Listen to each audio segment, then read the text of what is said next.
Hello students.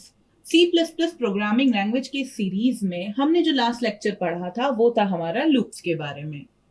अब हम यहाँ पर पढ़ने वाले हैं पॉइंटर्स के बारे में। सो पॉइंटर्स आखिर होता क्या है? बेसिकली पॉइंटर एक तरीके का वेरिएबल होता है जो कि स्टोर करता है किसकी एड्रेस, दूसरे वेरिएबल की। हम यहाँ पर पॉइंटर को भी वेरिएबल ही क्यों कह रहे हैं? क्योंकि पॉइंटर की वैल्यूज भी हम चेंज कर सकते हैं। So pointer is a variable that holds the address of another variable. That means वो उस particular variable को क्या कर रहा है? Point कर रहा है, indicate कर रहा है।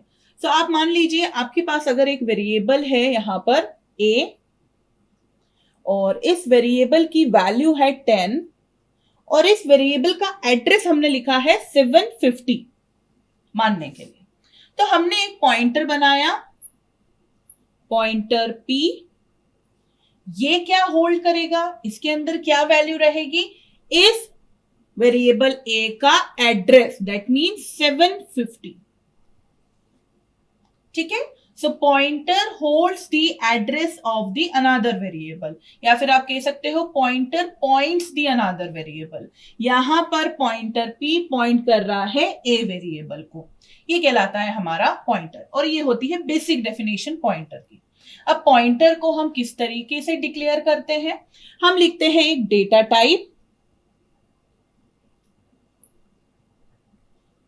फिर यहां पर हम एक ऑपरेटर का यूज करते हैं जिसको हम बोलते हैं यहां पर इनडायरेक्शन ऑपरेटर। उसके बाद हम लिखते हैं पॉइंटर का नाम, पॉइंटर नेम, और फिर सेमीकोलन। अब यहां पर जो डेटा टाइप होता है, उस डेटा टाइप का मतलब ये नहीं होता है कि वो इस पॉइंटर का डेटा टाइप है। इस डेटा टाइप का मतलब होता है कि ये पॉइंटर जिस वेरिएबल को पॉइंट कर रहा है वो वेरिएबल उस डेटा टाइप का है। दैट मीन्स मैं अगर इस सिंटेक्स को फॉलो करते हुए लिख रही हूं int pointer p, int pointer p, इस लाइन का मतलब ये हुआ कि ये जो p पॉइंटर है वो जिस भी वेरिएबल को पॉइंट करेगा वो इंटीजर टाइप का होना चाहिए। ये पॉइंटर p इंटीजर टाइप का नहीं है, और इन सभी का बाय डिफॉल्ट जो भी साइज रहता है वो सिमिलर रहता है 2 बाइट्स। यहां पर जो पॉइंटर p है वो इंटीजर, फ्लोट, कैरेक्टर टाइप का नहीं होता है। यहां पर जो डेटा टाइप बताया जाता है वो उस वेरिएबल का डेटा टाइप होता है। और हमारे केस में यहां पर हम लिखेंगे इंट a इक्वल्स टू 10, और यहां पर हम डिक्लेरेशन के साथ में अगर पॉइंटर की हमें डेफिनेशन भी लिखनी है तो उसके लिए हम यहां पर क्या लिख सकते हैं? इंट, अगर ये ना लिखते हुए int pointer p equals to address of a। So यहां पर इस लाइन का मतलब हुआ a वेरिएबल का डेटा टाइप है इंटीजर टाइप का। सो पॉइंटर्स हमारे किस काम आता है? क्या एडवांटेज हुए पॉइंटर्स की? So pointer reduces the code and improve the performance. It is used for retrieving strings, trees in arrays, structure, functions. यहां पर पॉइंटर्स हमारे कोड को इंप्रूव करता है, हमारे परफॉर्मेंस को इंप्रूव करता है और कोड को रिड्यूस करता है। पॉइंटर्स की मदद से हम स्ट्रिंग्स और हमारे जो ट्रीज होते हैं उनको रिट्राइव कर सकते हैं। एरेज, फंक्शंस में और हमारे स्ट्रक्चर्स में भी हम पॉइंटर्स का यूज करते हैं। इसके अलावा जो हमारा नेक्स्ट एडवांटेज है वो ये है कि हम पॉइंटर्स के थ्रू मल्टीपल वैल्यूज फंक्शन से रिटर्न करवा सकते हैं। और इसके अलावा it makes you able to access any memory location in the computer memory. आप यहाँ पर क्योंकि पॉइंटर डील ही क्या कर रहे हैं? मेमोरी एड्रेसेस से, तो आप पॉइंटर्स के कारण कंप्यूटर मेमोरी की किसी भी लोकेशन को वहां पर आप उसको एक्सेस कर सकते हैं। ये है हमारा पॉइंटर्स। यहां पर जो हमने ये जो ऑपरेटर पढ़ा है, जो आपको एक्सट्रिक टाइप का दिख रहा है, मल्टीप्लीकेशन टाइप का दिख रहा है, इसे हम बोलते हैं इनडायरेक्शन ऑपरेटर, जो कि यूज होता है किसी भी वैल्यू जो उस एड्रेस पर हो उसको एक्सेस करने के लिए।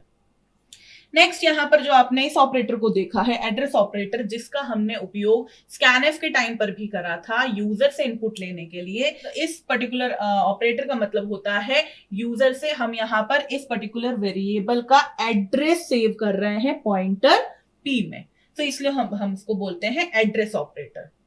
तो अगर यहाँ पर इंटीजर टाइप का हमको पॉइंटर करना था तो हमने इंट लिख दिया। अगर हमको फ्लोट टाइप का वेरिएबल को पॉइंट करने के लिए पॉइंटर बनाना है तो हम फ्लोट टाइप का यहाँ पे लिख सकते हैं। कैरेक्टर टाइप का करने के लिए कैरेक्टर, यहाँ पर हम इनडायरेक्शन ऑपरेटर और पॉइंटर का नाम लिख सकते हैं। चलिए एक प्रोग्राम डिस्कस करते हैं जिसमें हम जानेंगे कि हमारा जो पॉइंटर के थ्रू हमने एक प्रोग्राम किया था पहले भी, वैल्यू स्वैप करने के लिए। हमारे पास अगर दो वेरिएबल्स हैं तो उन दो वेरिएबल्स की वैल्यू स्वैप करने के लिए, चेंज करने के लिए, इंटरचेंज करने के लिए, और हमने उसमें एक थर्ड वेरिएबल का यूज करा था। लेकिन यहां पर मैं आपको बोल रही हूं कि हमें एक प्रोग्राम बनाना है जिसमें हम थर्ड वेरिएबल का उपयोग नहीं करेंगे। हम पॉइंटर्स के उपयोग से सिर्फ दो वेरिएबल से ही हम यहां पर स्वैपिंग परफॉर्म करेंगे। तो हमारे इस प्रोग्राम को जब हम स्टार्ट करेंगे iostream.h करने के बाद, हम हमारे मेन फंक्शन के अंदर इंट मेन,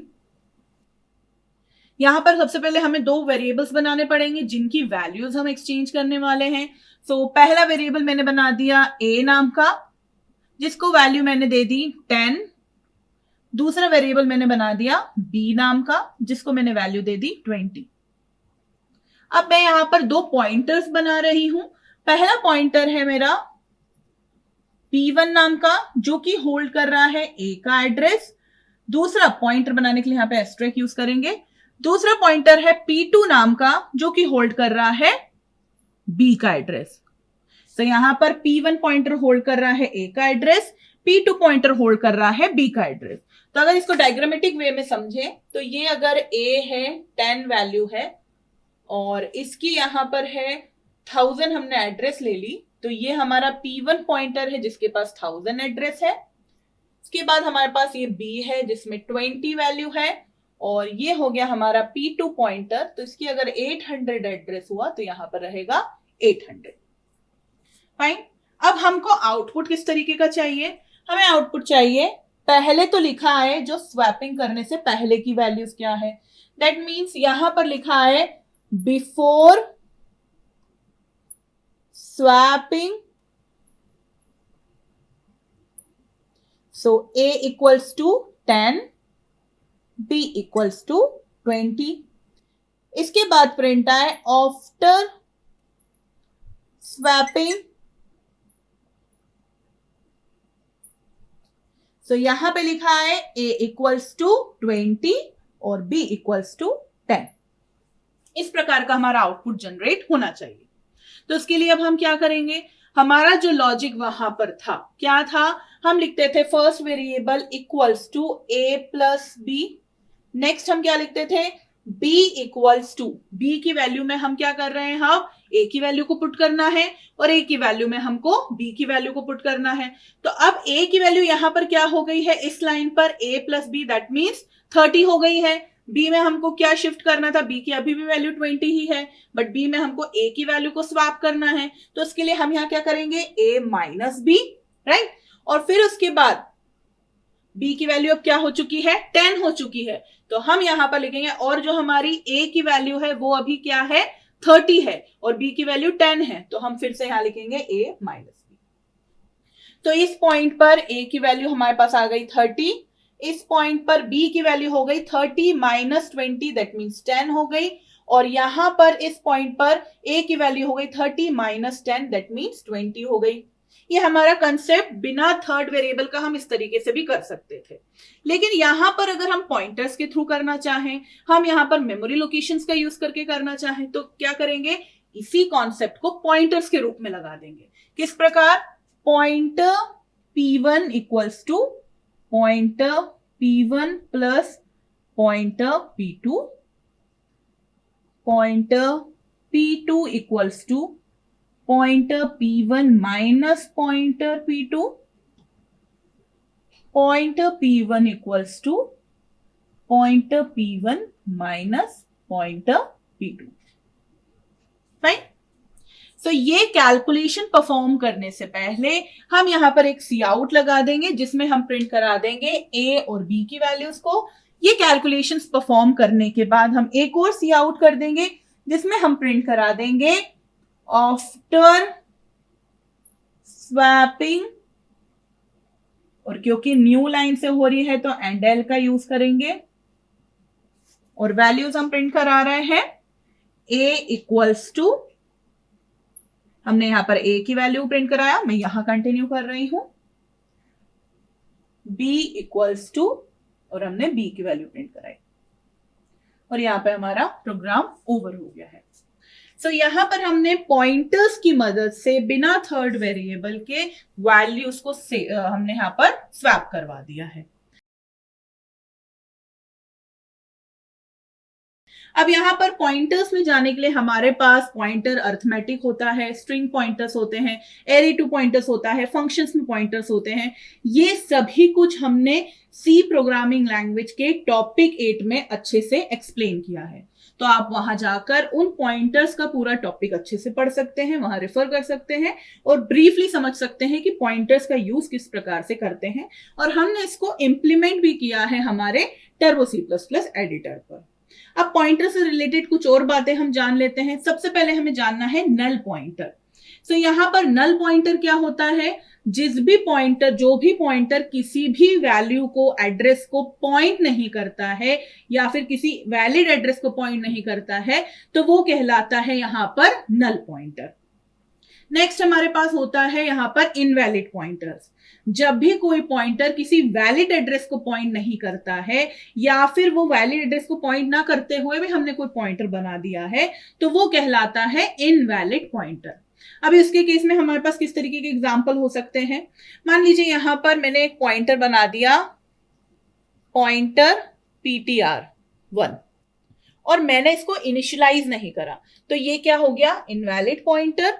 इसके अलावा फॉर एग्जाम्पल मैंने यहां पर बनाया एक और पॉइंटर ptr2 और एक एरे बनाया है मैंने जिसकी साइज मैंने बनाई है 10,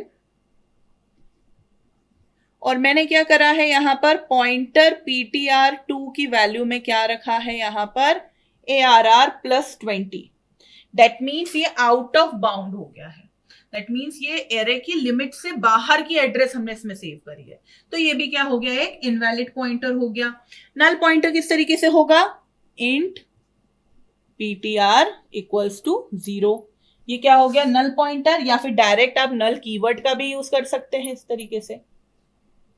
इसके अलावा हमारे पास वॉइड पॉइंटर्स भी होते हैं। जब भी कोई पॉइंटर किसी को पॉइंट करता है, किसी वेरिएबल को जिसका कोई डेटा टाइप नहीं है, जिसका कोई टाइप नहीं है, वो कहलाते हैं वॉइड पॉइंटर्स। दैट मीन्स वो वैल्यू के पास कोई टाइप नहीं है, इसलिए वो क्या कहला रहे? कोई कॉन्क्रीट डेटा टाइप नहीं है, इसलिए वो कहलाते हैं वॉइड पॉइंटर्स। तो आज की इस वीडियो में हमने जाना पॉइंटर्स क्या होते हैं C++ में, पॉइंटर्स का डिक्लेरेशन किस तरीके से करते हैं, डेफिनेशन किस तरीके से करते हैं, पॉइंटर्स की मदद से हमने एक प्रोग्राम भी समझा, स्वैप करे दो नंबर्स की वैल्यूज को, और हमने जाना नल पॉइंटर्स क्या होते हैं, वॉइड पॉइंटर्स क्या होते हैं और इनवैलिड पॉइंटर्स क्या होते हैं। पॉइंटर्स से रिलेटेड ब्रीफ हमने डिस्कशन करा है हमारे सी प्रोग्रामिंग लैंग्वेज के टॉपिक 8 में।